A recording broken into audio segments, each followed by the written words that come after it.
नमस्कार, किसान समाचार में आपका स्वागत है। मैं हूं रेशमा आपके साथ। आइए नजर डालते हैं इस वक्त की हेडलाइंस पर। भारत और ईरान के बीच कृषि एवं कृषि व्यापार से संबंधित विषयों पर द्विपक्षीय चर्चा। भारत में ईरान के राजदूत डॉक्टर इराज इलाही ने कृषि भवन में केंद्रीय कृषि एवं किसान कल्याण मंत्री नरेंद्र सिंह तोमर से की मुलाकात। कहा, दोनों देश इस दिशा में छुएंगे नई ऊंचाइयां।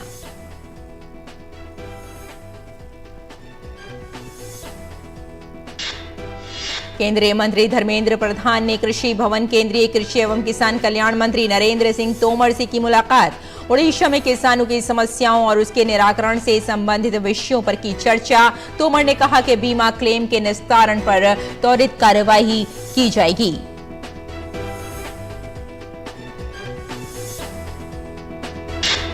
किसानों को कृषि की आधुनिक तकनीकों से जोड़कर उनकी आय बढ़ाने के उद्देश्य से राजस्थान में होगा कृषि स्टार्टअप किसान मेले का आयोजन। लोकसभा अध्यक्ष ओम बिरला की पहल पर ये कृषि स्टार्टअप मेले जनवरी में कोटा से होंगे शुरू। बिरला ने केंद्रीय कृषि मंत्री नरेंद्र तोमर के साथ की बैठक। खाद्य प्रसंस्करण उद्योग मंत्रालय ने बाजरा पर केंद्रित एक मेगा फूड इवेंट आयोजित करने का दिया प्रस्ताव। बाजरा के स्वास्थ्य लाभों के कारण न्यूट्री अनाज को विश्व स्तर पर लोकप्रिय बनाने की योजना। संयुक्त राष्ट्र महासभा ने 2023 को अंतर्राष्ट्रीय बाजरा वर्ष किया है घोषित।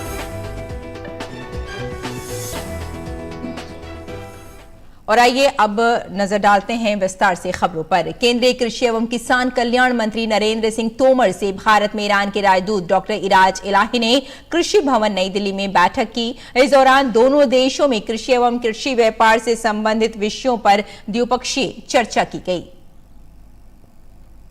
दूसरी तरफ नरेंद्र सिंह तोमर से केंद्रीय शिक्षा मंत्री धर्मेंद्र प्रधान ने भी कृषि भवन नई दिल्ली में मुलाकात कर ओडिशा में किसानों की समस्याओं और उसके निराकरण से संबंधित विषयों पर चर्चा की।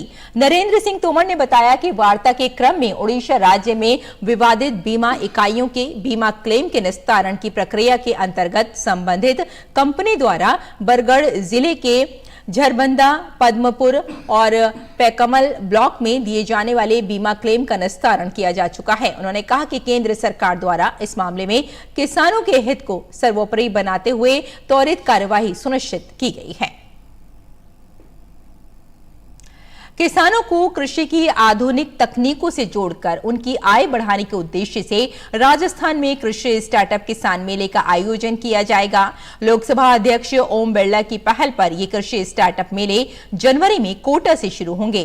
बिरला ने बुधवार को दिल्ली में केंद्रीय कृषि मंत्री नरेंद्र तोमर और केंद्रीय व राज्य के कृषि विभागों के वरिष्ठ अधिकारियों के साथ बैठक की। संसद भवन परिसर में आयोजित बैठक में बिरला ने कहा कि किसान देश का अन्नदाता है। कोरोना महामारी जैसी चुनौतीपूर्ण परिस्थितियों का सामना करने में किसानों ने अग्रणी भूमिका निभाई है। हम चाहते हैं कि किसान आगे बढ़ें। किसान समृद्ध होगा तो देश भी समृद्धि की ओर आगे बढ़ेगा। इसके लिए आवश्यक है कि किसानों को कृषि की नई तकनीकों से जोड़ा जाए ताकि वे कम संसाधनों में कम क्षेत्र में अधिक उपज प्राप्त कर सकें।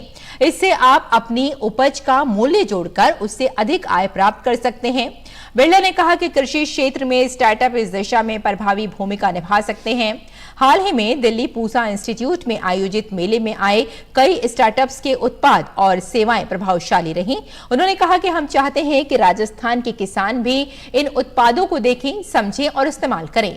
किसानों को इनसे जोड़ने के लिए राजस्थान में कृषि स्टार्टअप मेले आयोजित किए जाएं। तोमर ने बिरला के विचार की सराहना करते हुए केंद्रीय कृषि मंत्रालय को अधिकारियों को इसके लिए तैयार करने का निर्देश दिया। उन्होंने ये भी कहा कि ये विचार लोकसभा अध्यक्ष ओम बिरला का है, इसलिए इसकी शुरुआत भी उनके संसदीय क्षेत्र कोटा से होनी चाहिए। आयोजन की तैयारियां इस तरह से की जाएं कि कृषि क्षेत्र में आने वाली नई तकनीक और शोध को किसानों को दिखाया और समझाया जा सके। बैठक में फसल बीमा योजना पर भी चर्चा हुई। बिरला ने कहा कि ये सुनिश्चित करना जरूरी है कि सभी किसानों को फसल बीमा का लाभ मिले। इसके लिए केंद्र व राज्य के अधिकारी मिलकर फसल बीमा योजना के क्रियान्वयन में आ रही विसंगतियों को दूर करें। बैठक में निर्णय लिया गया कि स्टार्टअप के साथ साथ किसानों को कृषि प्रसंस्करण के महत्व के बारे में भी बताया जाएगा। इसके साथ ही जैव उर्वरक कंपनियों, बीज कंपनियों और कृषि क्षेत्र से जुड़ी अन्य कंपनियों को वहां लाया जाए ताकि किसान उनसे सीधे संवाद कर सकें। अगली खबर की ओर बढ़ते हैं। प्रधानमंत्री नरेंद्र मोदी के नेतृत्व में केंद्र सरकार ने आत्मनिर्भर बनने और वोकल फॉर लोकल को बढ़ावा देने की दिशा में क्रांतिकारी कदम उठाए हैं।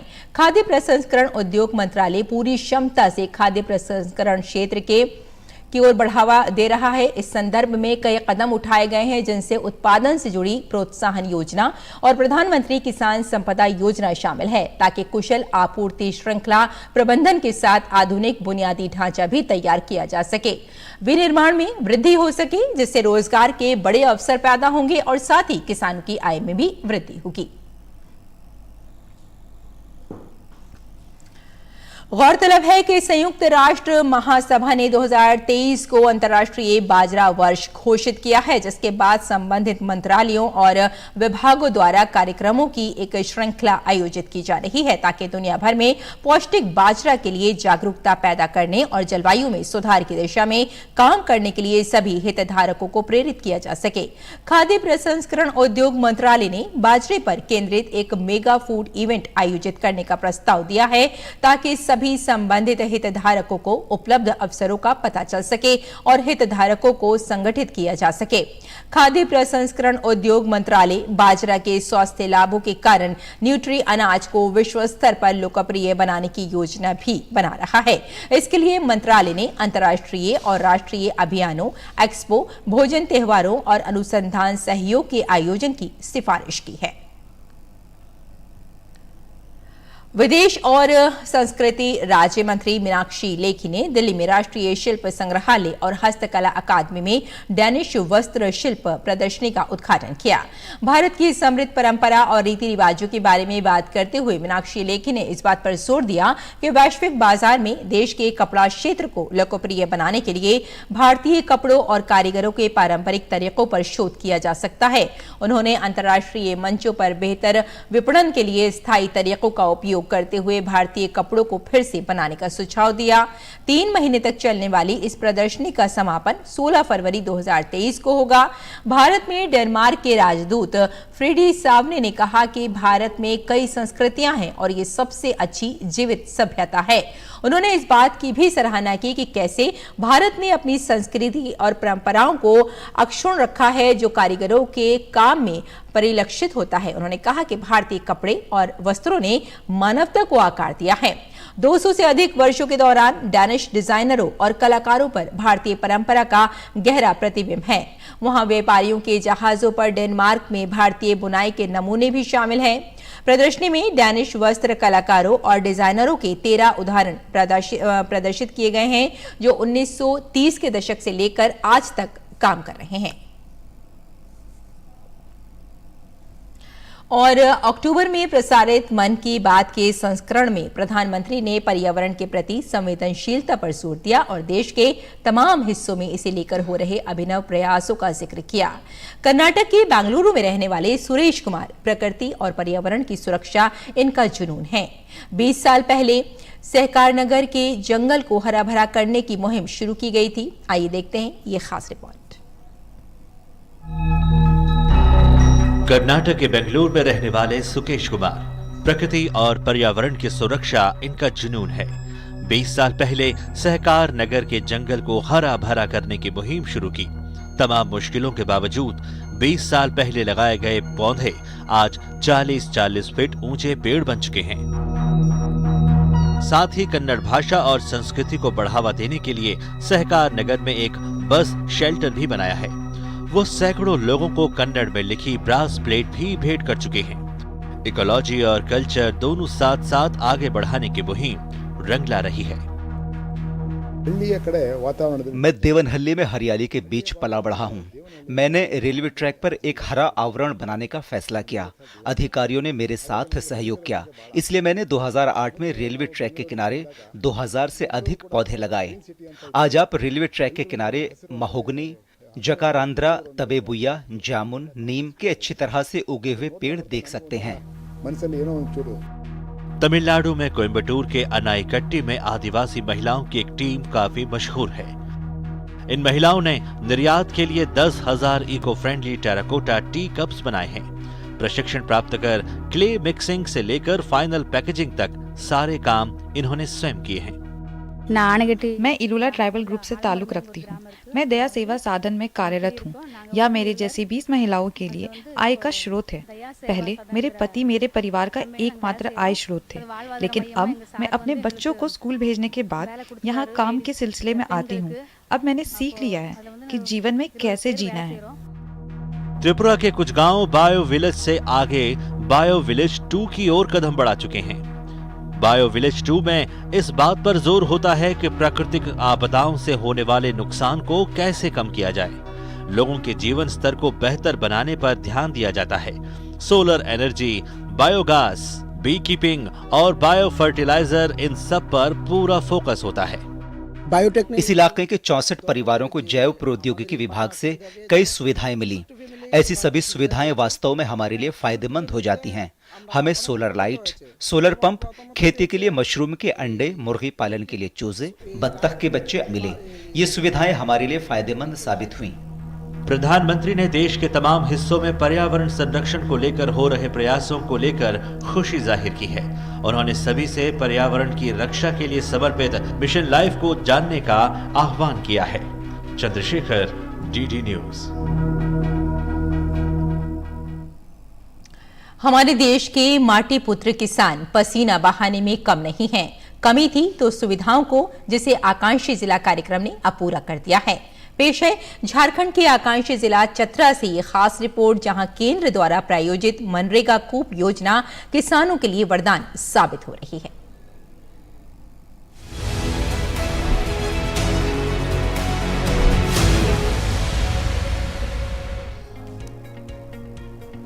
झारखंड के चतरा जिला को आकांक्षी जिला घोषित किए जाने के बाद कृषि के क्षेत्र में आमूल परिवर्तन देखा जा रहा है। केंद्र प्रायोजित मनरेगा कूप योजना किसानों के लिए यहां वरदान साबित हो रही है। इन कूपों से पटवन की सुविधा मिलने से यहां के किसान अपने अपने परिवार के लिए टमाटर की खेती के रूप में सोना पैदा कर रहे हैं। कम मेहनत में अच्छा मुनाफा देने वाली टमाटर की फसल की चतरा के ग्रामीण क्षेत्र में अच्छी पैदावार होती है। किसान इस फसल की खेती 12 महीने करते हैं। चतरा जिला पहले अफीम की पैदावार के कारण बदनाम था, लेकिन टमाटर से होने वाली आमदनी की लालिमा ने उसे फीका कर दिया है। चतरा का टमाटर बिहार, बंगाल, उड़ीसा व छत्तीसगढ़ के अलावा पड़ोसी देश बांग्लादेश तक में एक्सपोर्ट होता है। कई किसानों को तो टमाटर बाहर भेजने की जरूरत भी महसूस नहीं होती। व्यापारी खेतों में आकर ही खरीद ले जाते हैं, जिससे उन्हें प्रति वर्ष 2.5 से 3 लाख रुपए का मुनाफा होता है। टमाटर की खेती से कई बेरोजगार मजदूरों को भी रोजगार मिल रहा है।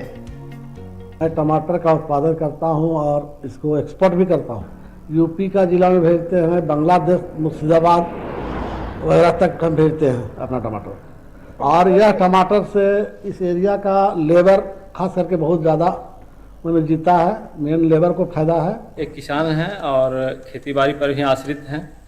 हम लोग का मुख्य फसल टमाटर और धान है, और टमाटर से बहुत अच्छा इनकम हो जाता है, जिससे हमारा घर का गुजारा चलता है।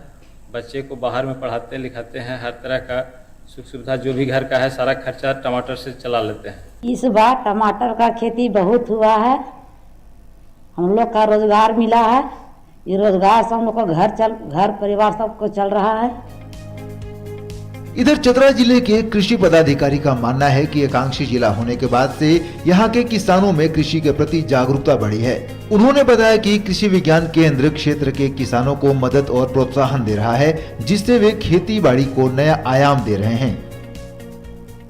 आप संपर्क किए कृषि विभाग से कि सर हमको खेत है, हम कुछ खेती करना चाहते हैं। उन्होंने मिर्चा की खेती की, टमाटर की खेती की, और अभी आप देख रहे हैं इस खेत में कि टमाटर एवं मिर्ची की खेती की जा रही है।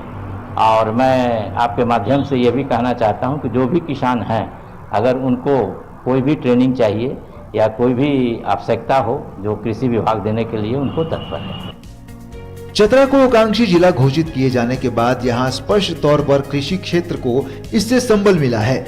कल तक पटवन के अभाव में जो किसान बारिश की आस में सर उठाए आकाश की ओर देखा करते थे, वे अब आकांक्षी जिला कार्यक्रम की बदौलत धरती को सींचकर उसमें सोना उगाकर शान से सर उठाकर जी रहे हैं। ये है असल कृषि विकास और किसान कल्याण। Bureau report, DD news.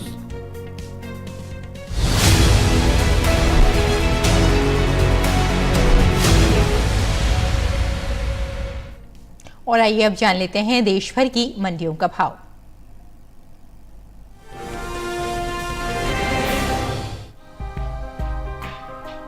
चालू रबी सीजन में मक्का की बुआई आगे चल रही है। कृषि मंत्रालय की ओर से जारी ताजा आंकड़ों के अनुसार साल 2022-23 के लिए रबी मक्का का क्षेत्रफल बीते साल के मुकाबले 28,000 हेक्टेयर आगे है।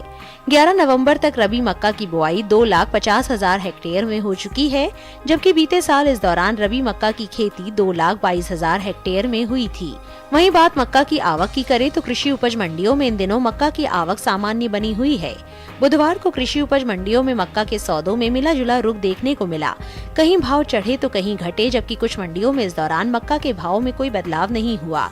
बात भाव की करें तो एग्मार्कनेट के अनुसार गुजरात की जंबूसर मंडी में 15 नवंबर को मक्का का भाव रहा 2,000 रूपए। 16 नवंबर को इसके भाव में कोई बदलाव नहीं हुआ और भाव 2,000 रूपए पर बना रहा। कर्नाटक की कुस्तगी मंडी में इस दौरान हाइब्रिड मक्का के सौदों में बढ़त के साथ कारोबार हुआ। यहाँ 15 नवंबर को मक्का का भाव था 2,000 रूपए। 16 नवंबर को इसके सौदे 17 रूपए चढ़कर 2,017 रूपए पर हुए। हालांकि राज्य की ही शिमोगा मंडी में 15 नवंबर को हाइब्रिड मक्का का भाव रहा 2,150 रूपए। 16 नवंबर को इसके सौदे 100 रूपए लुढ़क कर 2,050 रूपए पर हुए। महाराष्ट्र की जलगांव मंडी में देसी लाल मक्का के भाव में नरमी देखने को मिली। यहाँ 15 नवंबर को मक्का का भाव था 1,810 रूपए। 16 नवंबर को इसके भाव में 10 रूपए की गिरावट आई और भाव 1,800 रूपए पर आ गया। जबकि राजस्थान की विजयनगर मंडी में मंगलवार को मक्का का भाव रहा 2,250 रूपए। बुधवार को इसके सौदों में 20 रूपए की तेजी आई और भाव जा पहुंचा 2,270 रूपए पर। वैश्विक बाजार में भारतीय मक्का का निर्यात बढ़ा है। कृषि और प्रसंस्कृत खाद्य उत्पाद निर्यात विकास प्राधिकरण एपीडा के मुताबिक चालू वित्त वर्ष 2021-22 में अप्रैल से जनवरी महीने के दौरान मक्का के निर्यात में करीब 2 गुना की बढ़ोतरी देखने को मिली है। बीते 10 महीने के दौरान मक्का का निर्यात 816.31 मिलियन डॉलर तक पहुंच गया है, जबकि बीते साल की समान अवधि के दौरान 634.85 मिलियन डॉलर मक्का का निर्यात हुआ था। बांग्लादेश और नेपाल जैसे पड़ोसी देश भारतीय मक्का के प्रमुख आयातक हैं। बांग्लादेश ने चालू वित्त वर्ष 2021-22 में अप्रैल से जनवरी के दौरान 345.5 मिलियन डॉलर का मक्का आयात किया है, जबकि नेपाल ने इस दौरान 132.16 मिलियन डॉलर मूल्य का मक्का आयात किया है।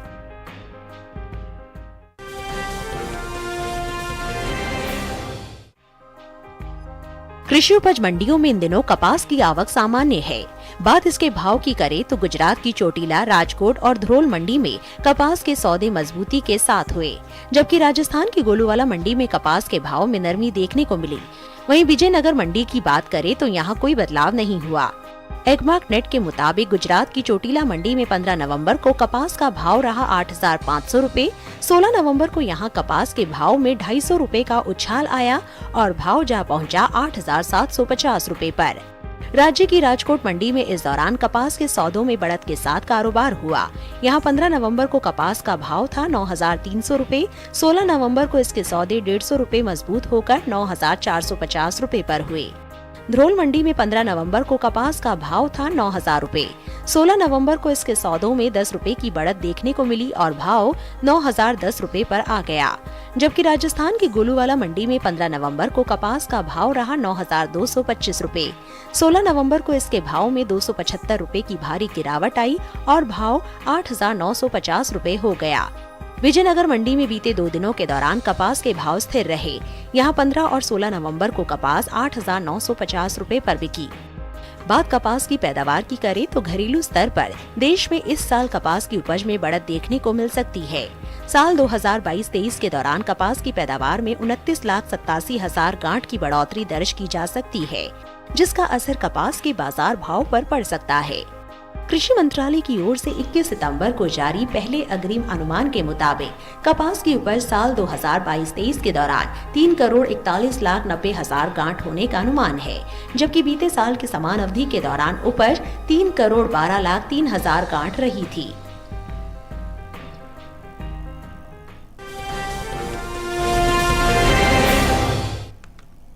और आइए अब जानते हैं कि किसान इस मौसम में कैसे रखें अपनी खेती का ख्याल।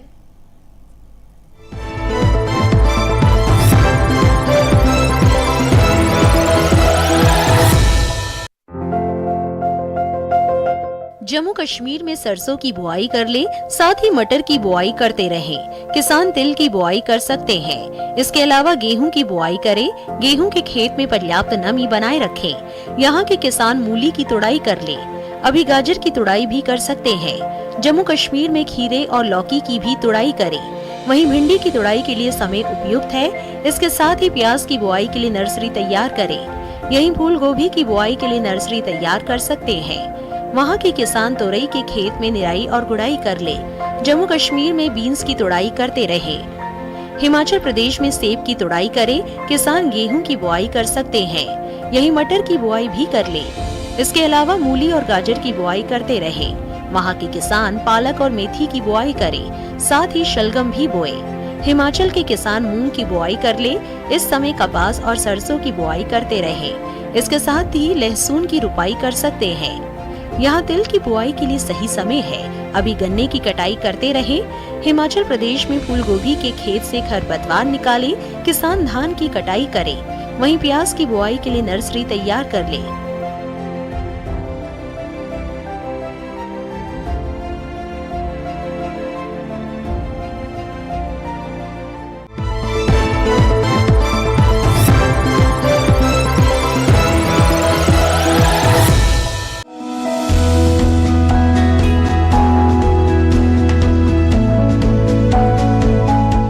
टमाटर के लिए जीवांश वाली बलुई दोमट और दोमट मिट्टी इसके लिए ज्यादा उपयुक्त होती है। 1 हेक्टेयर बुआई के लिए सामान्य किस्म का 400 से 500 ग्राम बीज चाहिए, जबकि संकर किस्म का 150 से 200 ग्राम बीज ही पर्याप्त होगा। जिन किसानों की पौध तैयार हो गई है वो अब इसकी रुपाई कर ले। रुपाई के लिए खेत को अच्छी तरह जोतकर मिट्टी को भुरभुरा बना ले और क्यारियां तैयार कर ले। हर क्यारी 0.75 मीटर चौड़ी और जरूरत के हिसाब से 5 से 10 मीटर लंबी हो सकती है। ध्यान रहे कि सीमित बढ़वार वाली फसल के लिए कतार से कतार के बीच की दूरी 60 सेंटीमीटर और पौध से पौध की दूरी 45 सेंटीमीटर होनी चाहिए, जबकि असीमित बढ़वार वाली फसलों में कतार से कतार की दूरी 75 सेंटीमीटर और पौध से पौध के बीच की दूरी 50 सेंटीमीटर होनी चाहिए। रुपाई दोपहर बाद करना ज्यादा बेहतर रहेगा। रुपाई के तुरंत बाद जरूरत हो तो हल्की सिंचाई कर दे। बाद में जब भी आवश्यक हो तो पानी देते रहे। खरपतवार नियंत्रण के लिए समय समय पर निराई गुड़ाई करते रहे। टमाटर में कई तरह की बीमारियां भी लग सकती है। झुलसा रोग में पुरानी पत्तियां पीली हो जाती है। टमाटर की फसल में विषाणु से फैलने वाला मौजिक रोग भी खतरनाक है। इसमें पत्तियां सिकुड़ जाती हैं और पौधों की बढ़वार रुक जाती है। रोकथाम के लिए सिकुड़ी पत्तियों को उखाड़ कर जला दे। टमाटर में पत्ती, तना और फल भेदक कीट लगते हैं। इससे ग्रसित पत्तियां गिर जाती हैं। रोकथाम के लिए विशेषज्ञों की सलाह पर उचित दवाओं का छिड़काव करें।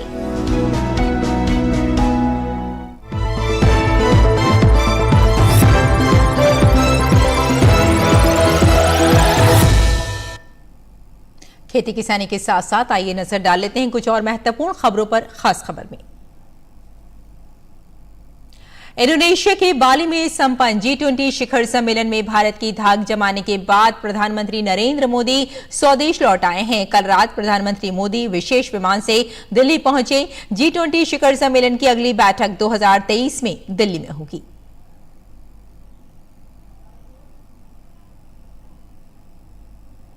केंद्र सरकार अपने पेंशन धारकों की समस्याओं के निराकरण के लिए देश भर में कई स्थानों पर विशेष शिविरों का आयोजन कर रही है। इसी संदर्भ में पंजाब के जालंधर शहर में भी डिजिटल जीवन प्रमाण पत्र शिविर का आयोजन किया गया।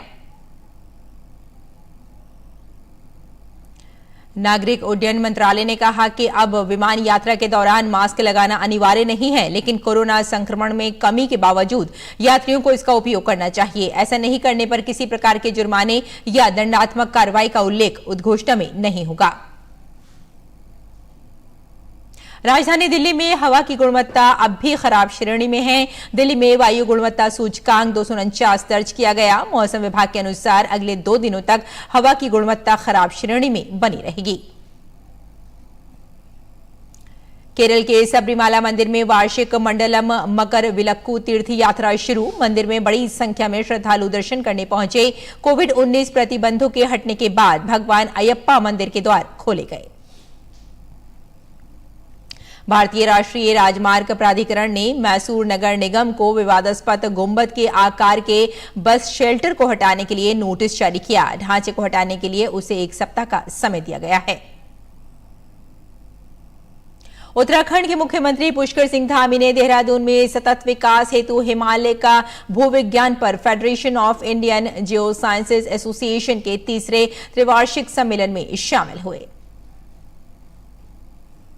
भारत के मुख्य चुनाव आयुक्त राजीव कुमार को नेपाल के चुनाव आयोग द्वारा अंतर्राष्ट्रीय पर्यवेक्षक के रूप में आमंत्रित किया गया है। संघीय संसद के 275 सदस्यों और 7 प्रांतीय विधानसभाओं की 550 सीटों के चुनाव के लिए संघीय और प्रांतीय चुनाव के लिए नेपाल में 20 नवंबर 2022 को चुनाव निर्धारित किए गए हैं। तो किसान समाचार में फिलहाल इतना ही। अनुमति दें। नमस्कार।